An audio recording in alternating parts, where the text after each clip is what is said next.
Boker Tov Lekulam. On continue, Torah Ayin Bet, la Torah 72. On a expliqué qu'il y a quelques types de Yetzer Hara. Il y a des Yetzer Hara qui sont très très bas, que la Tahara, la tentation, est très simple. Et il y a du Yetzer Hara qui est beaucoup plus fin, qui est beaucoup plus pur. Et des fois, il y a un Yetzer Hara chez les tzadikim que c'est même pas un Yetzer Hara, un mauvais penchant dans la manière qu'on pense, c'est un ange kadosh qui est là pour mettre le tzadik à l'épreuve.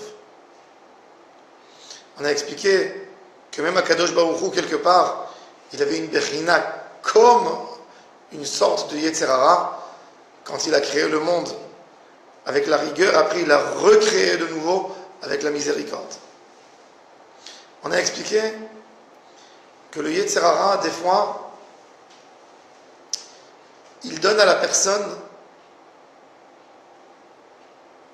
un dégoût d'une certaine avéra pour le piéger sur d'autres avérotes. Et on a encore un autre Yetzer Hara qui est écrit ici dans la Torah Ayin Bet. Un Yetzer Hara qui dit à quelqu'un: écoute, tu vas faire ta prière. Tu ne peux pas prier à Hachem une prière si simple, tu ne peux pas prier 10 minutes. Il va le faire prier 2-3 heures, Tfilat Shachrit. Et il va lui donner du goût dans la Tfila. Il va lui dire: tu vois, toutes les Tfilotes qui ne sont pas comme ça, ce n'est pas valable. Et la personne, il a fait 2, 3, 4 jours, il a fait cette prière. Et après, il dit: puisque je ne peux pas prier comme ça, je ne prie plus jamais. Du moment que j'ai goûté la vraie prière, je ne peux pas goûter des prières simples. Et peut-être des fois, toutes ces prières, elles sont venues par le Yetzer Hara, pour qu'il abandonne tout.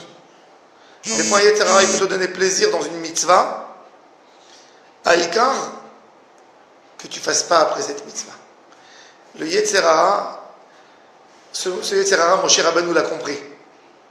Et Akadosh Baruch Hu lui a dit: attention, quand Am Israël a reçu la Torah devant le mont Sinaï, il y avait un ordre: ne pas se rapprocher au mont Sinaï pour voir. Akadosh Baruch Hu, il a dit: tu diras au peuple que personne s'approche au mont Sinaï. Pen yehersu lirot. Pen yehersu el Hashem lirot. Comment on ne tombe pas après une grande aliyah de Torah? On a vu qu'Am Israël, ils ont vu Akadosh Baruch Hu dans le mont Sinaï, ils ont reçu la Torah. Qu'est-ce qu'ils ont fait 40 jours après? La faute du veau d'or. Comment quelqu'un qui a vu Akadosh Baruch Hu, il n'a pas vu Élie, à mon avis, il n'a pas vu un ange, il a vu Hachem de ses propres yeux. Comment il peut fauter? Ça, c'est quand on reçoit une si grande lumière et on n'est pas assez près.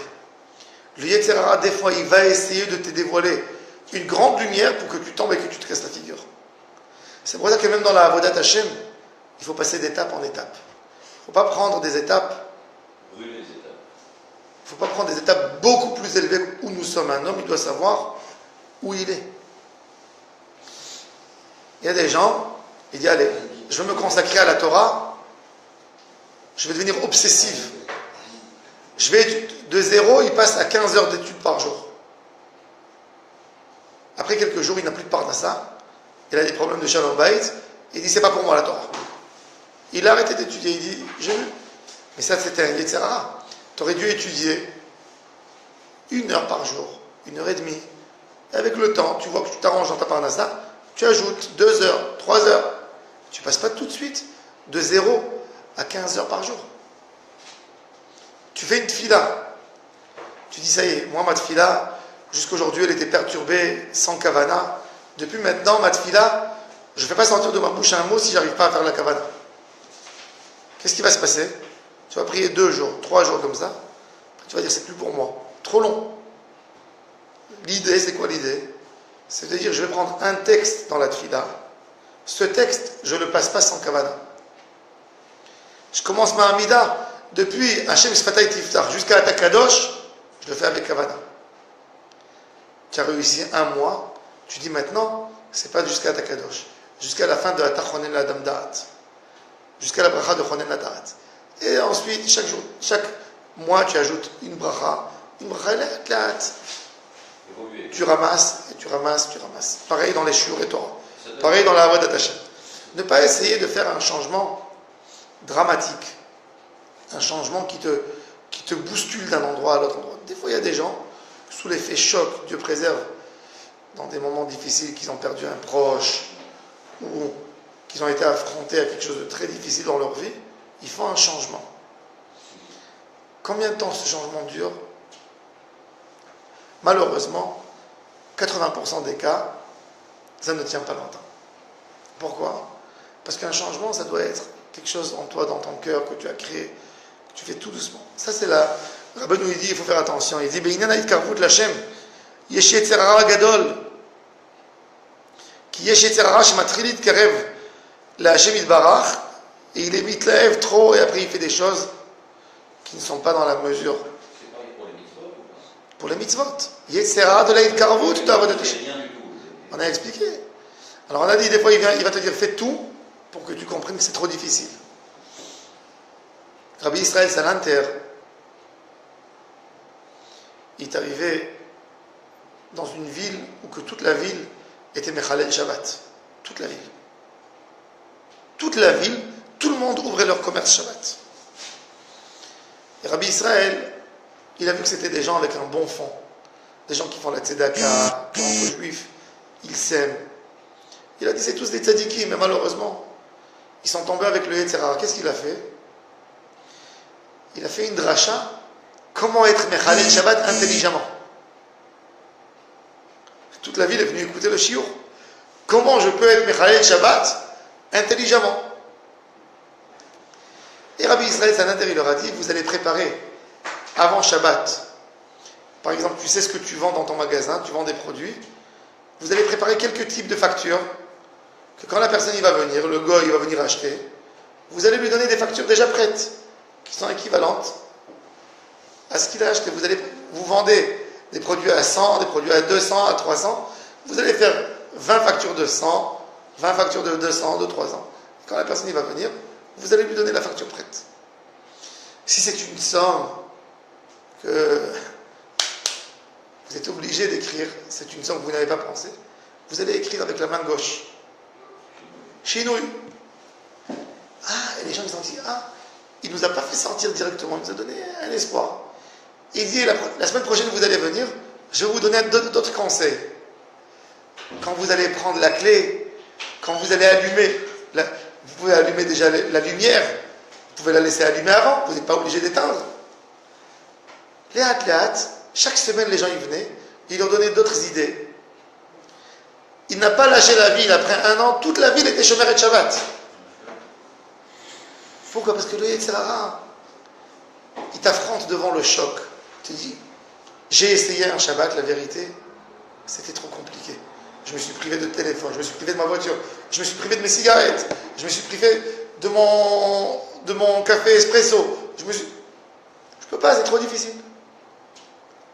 Tout doucement. Tu vas prendre sur toi quelque chose que tu fais, tu en fais. Il y a quelqu'un qui vient et te dit, moi, tu sais, j'ai pris sur moi de ne plus fumer la cigarette Shabbat. Et toi, tu le regardes, tu te dis, t'as pas honte. Tu prends la voiture Shabbat. Tu fais ça Shabbat. Tu cuis chez toi à la maison Shabbat. Tu allumes la télé Shabbat. Tu prends ton téléphone et tu me dis la cigarette. Tu te fous de ma tête? Oui, embrasse-le. C'est quelque chose. Chazak ou Baruch. Comme il dit le Rambam. Il dit un juif qui s'est sali avec une avéra, on va lui dire, fais une autre avéra. Parce que tu as déjà fait une avéra. La Gemara donne l'expression. Quand quelqu'un il mange de l'ail, il y a une mauvaise odeur dans la bouche. Alors la Gemara a dit, est-ce que quelqu'un qui a mangé de l'ail va continuer à manger de l'ail? Et de toute façon ma bouche elle sent mauvais. Allez, je vais manger encore. Non, je vais diminuer. Chaque chose qu'un juif fait, il faut encourager, même dans l'éducation des enfants. Mais c'est énorme, Bifla, de le faire. C'est énorme. C'est-à-dire qu'il a pris conscience qu'à l'échelle. Naran, Vada, il a pris conscience, mais malheureusement, il se dit, j'ai un grand Yetzer Hara, je n'ai pas réussi à maîtriser tout. Je maîtrise une chose. Ton fils, il fait un petit effort. Bravo. Ne lui exige pas trop. Tout doucement. Embrasse-le, caresse-le. C'est magnifique. Tu ne peux pas t'imaginer à quel point c'est grand. Un petit combat avec le etc. C'est énorme pour Hachem. Le débat, chaque cigarette qui s'est privée. Le gars, il fume 20 cigarettes par jour. Une cigarette, il faut savoir que dès qu'on souffle une fois, on fait une avara.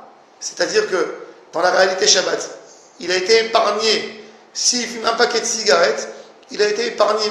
Combien de fois ça nous prend pour finir une cigarette? 7, 8 fois. 7 souffles, 10 souffles. C'est-à-dire il a gagné, il a évité 200 chilou les Shabbat. Tu t'imagines? C'est merveilleux. C'est merveilleux. Dans la Avodat Hashem, prendre le point. Tout d'abord, ne pas être menteur. Ne pas être menteur. Essayez de définir notre problème. Essayez de définir vers où elle va ma tentation principale. En quoi je suis piégé tous les jours. Maintenant, je ne vais pas dire, moi je ne parle plus du Lachon Hara jusqu'à la fin de ma vie. Non. Je vais dire, moi, de 8h du matin, quand j'ai fini ma tfila, je ne parle pas Lachon Hara jusqu'à midi. Pas dire 24 heures sur 24, 365 jours dans l'année. Tu sais que ça ne va pas tenir. Le Yetzirah va te dire c'est trop compliqué.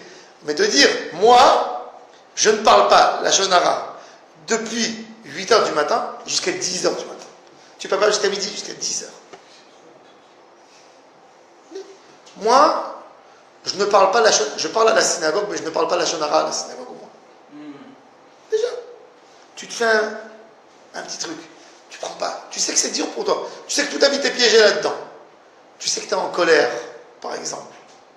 Tu dis, moi, je ne rentre pas en colère les repas du Shabbat, par exemple. Moi, Shabbat, je ne me mets pas en colère. Shabbat, avec Shabbat.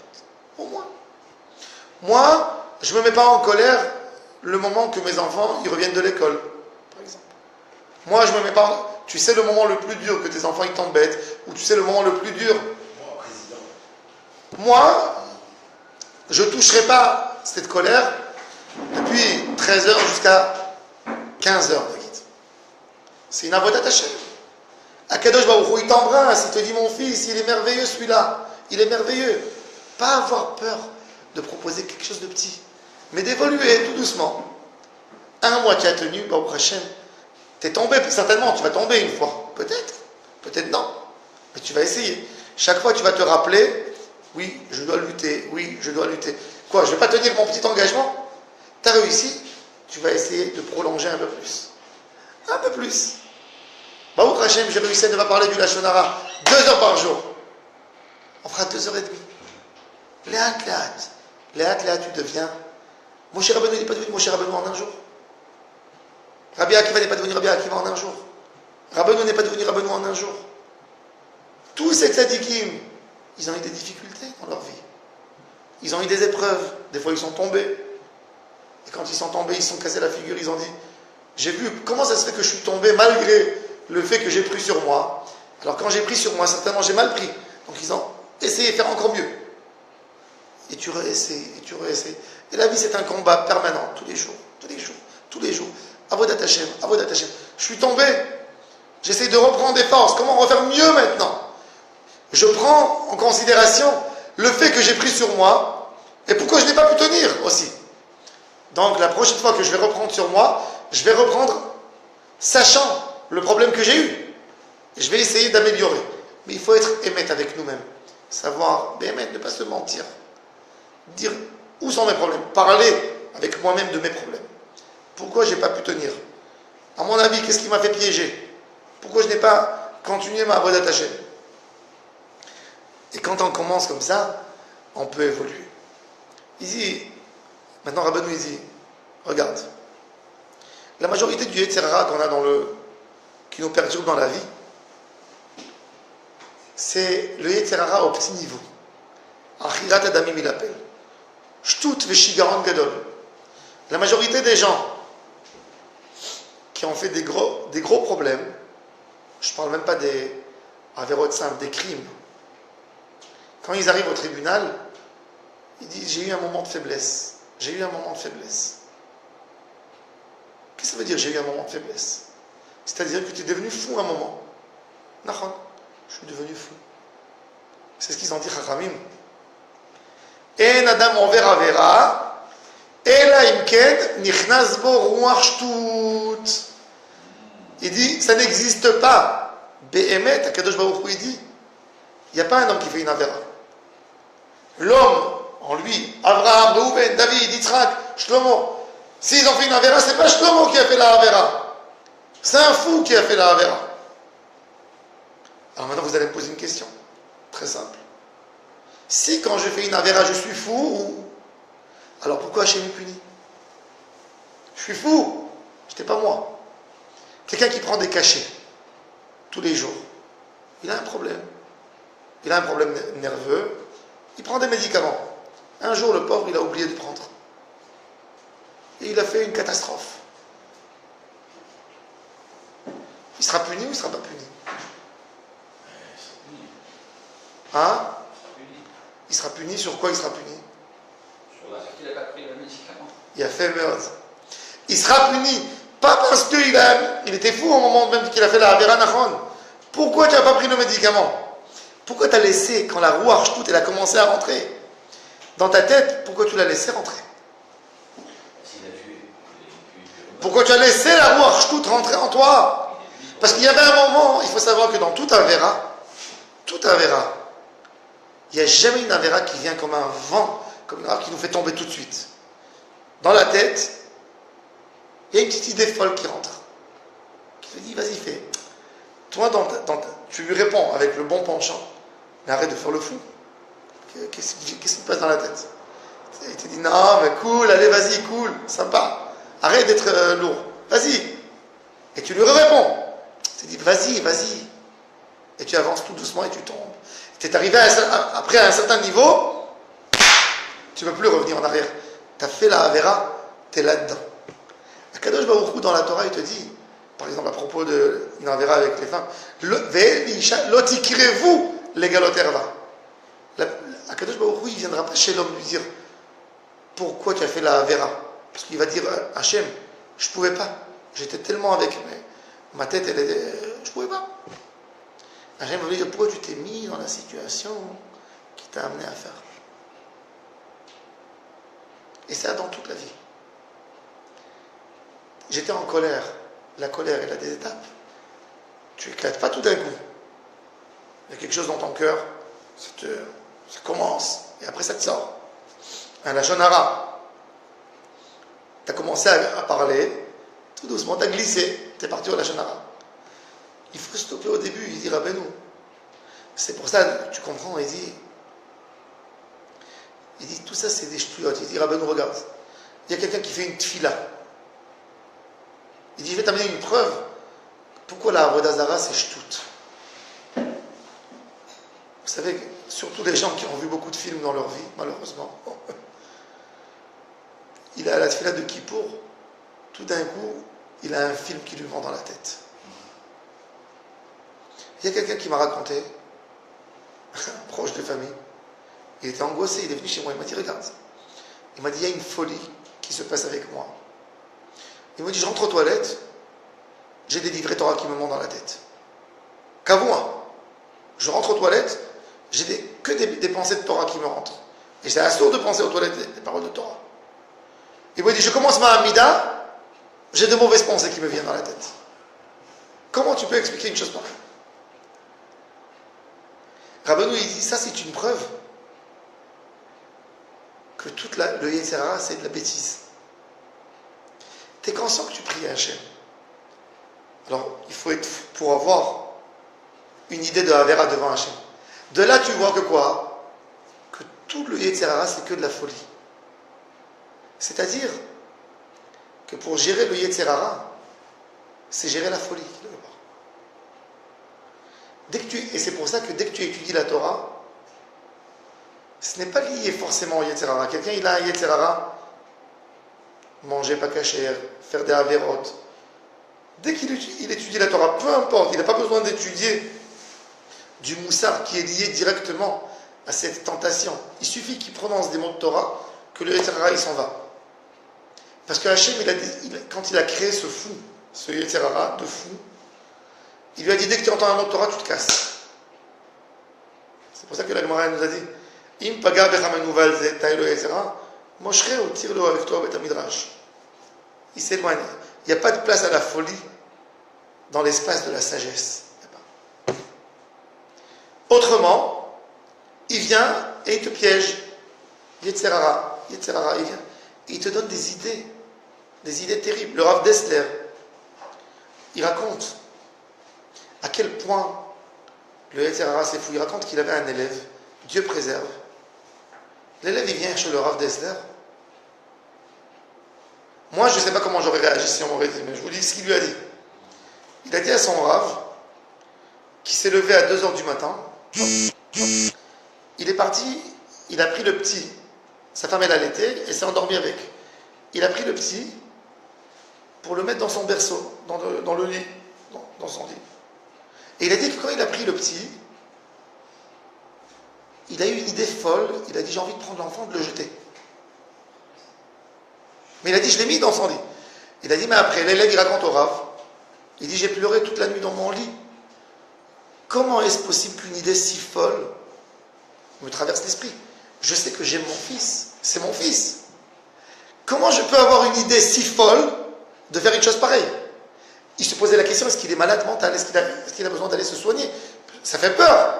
Quand tu as une idée comme ça, tu as peur de quoi? Toi, dans ta conscience aujourd'hui que tu es normal, tu as peur de cette idée que tu avais avant. Mais c'est que de la folie. Alors il explique comment la folie, elle s'installe tout doucement chez l'homme. Il faut savoir que nous tous, on est un peu zinzin comme vous. Ça veut dire, on a des petits cafards, on a des petites graines dans la tête, qui montent des fois. Il essaye, il jette. Tu ne l'as pas enlevé directement avec un serre et là, une chouva d'art. Il continue. Et c'est ça, le sod des problèmes qu'on a. Quelqu'un, il a des fois une petite angoisse. Une angoisse personnelle. Des fois, tu as pu aller dans un mariage, tu as dansé toute la nuit, tu as dormi, tu t'es levé un peu tard le matin. Quelque chose qui a déboussolé ta journée, ta matinée. Tout d'un coup, tu as une angoisse, tu ne sais même pas l'expliquer. Tu as une angoisse. Tu es en colère, tu peux avoir des larmes. Il y a des gens qui t'appellent au téléphone, tu n'as pas envie de répondre. Qu'est-ce qui s'est passé? Tu poses la question, mais tu dis, mais je suis normal ou je suis fou? Tu es normal à 100%. Mais tu as une idée de folie du Yetzer Hara qui rentre et qui te teste. Maintenant la question, qu'est-ce que tu vas lui accorder? Qu'est-ce que tu vas lui accorder comme moment maintenant avec elle? Est-ce que tu vas aller avec? Tu vas continuer ou tu vas sentir? Le sod, c'est tout de suite de sentir. Il faut savoir, il n'y a pas une pensée qui ne nous lâche pas. Si ça ne nous lâche pas, c'est nous qu'on n'a pas envie que ça lâche. Il y a des gens, Rabbeinu il rigole sur eux, il dit, il a une mauvaise pensée dans sa tête, qu'est-ce qu'il fait? Il fait comme ça, il bouge sa tête pour ne pas penser.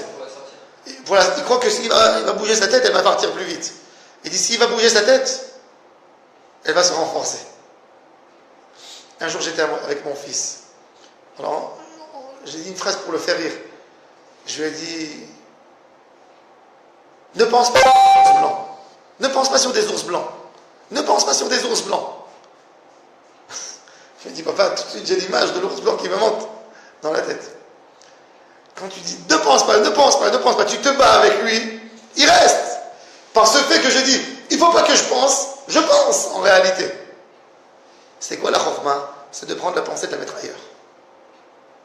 De la mettre ailleurs. Regarde tout d'un coup, fixe-toi sur quelque chose d'autre.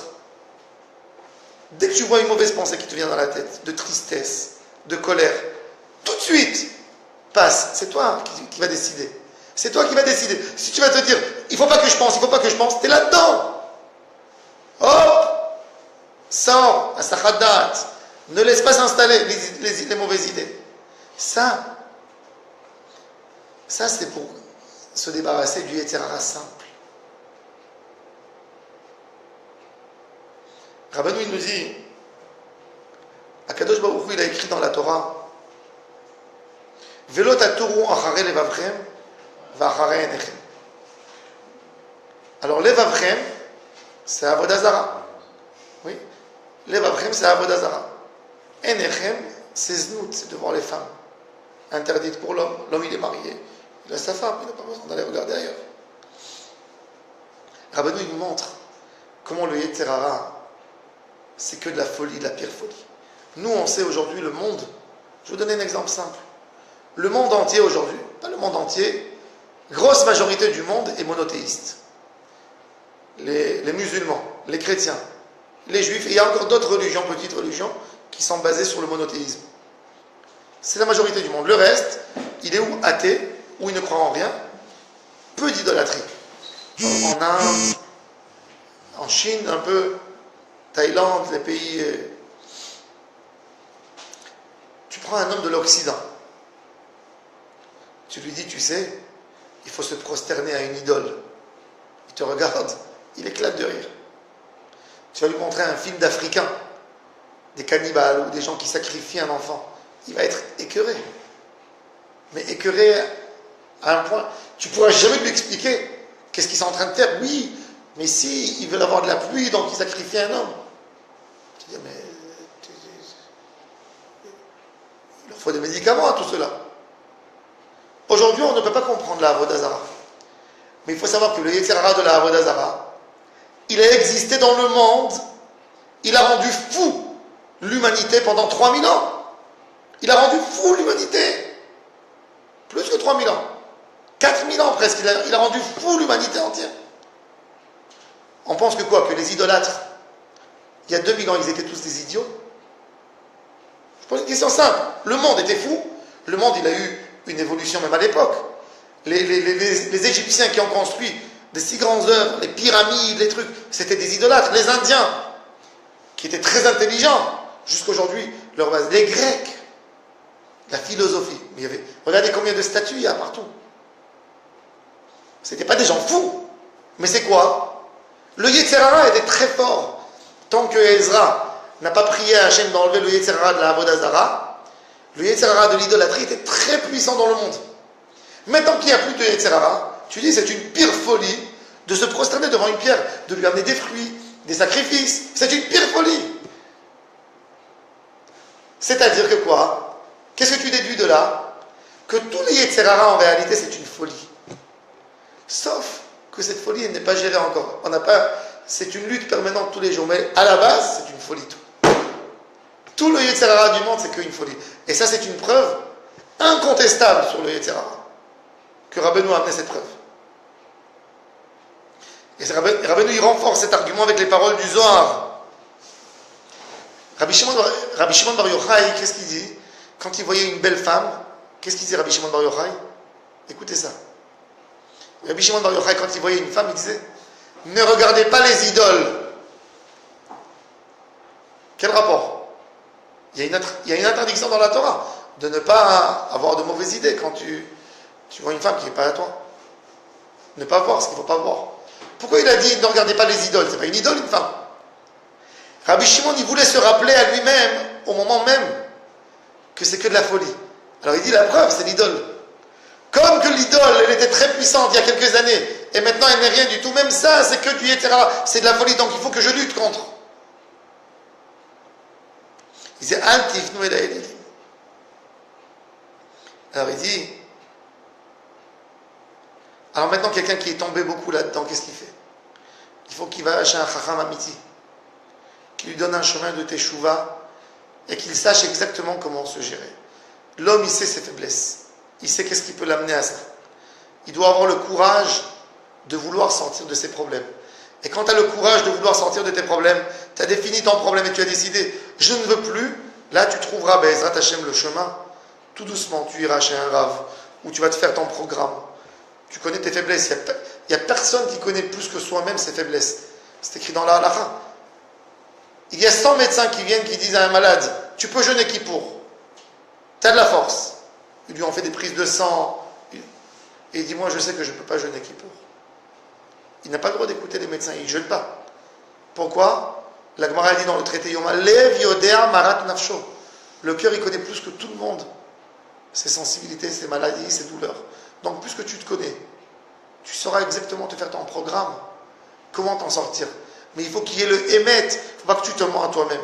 Que tu saches, ça m'a fait tomber. Donc je vais gérer moi ça.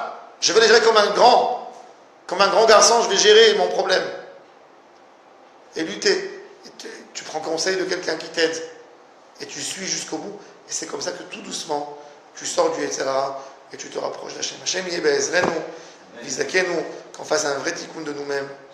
Que Bezrat Hachem, on fait tout ce qu'on a besoin de faire dans notre vie. Le tikkun, ça c'est le ikar de la bria. Hachem Yizakenu, Vizakenu, Baruch Adonai Le'olam, Amen. Bonne journée à tout le monde. Be'atzlacha.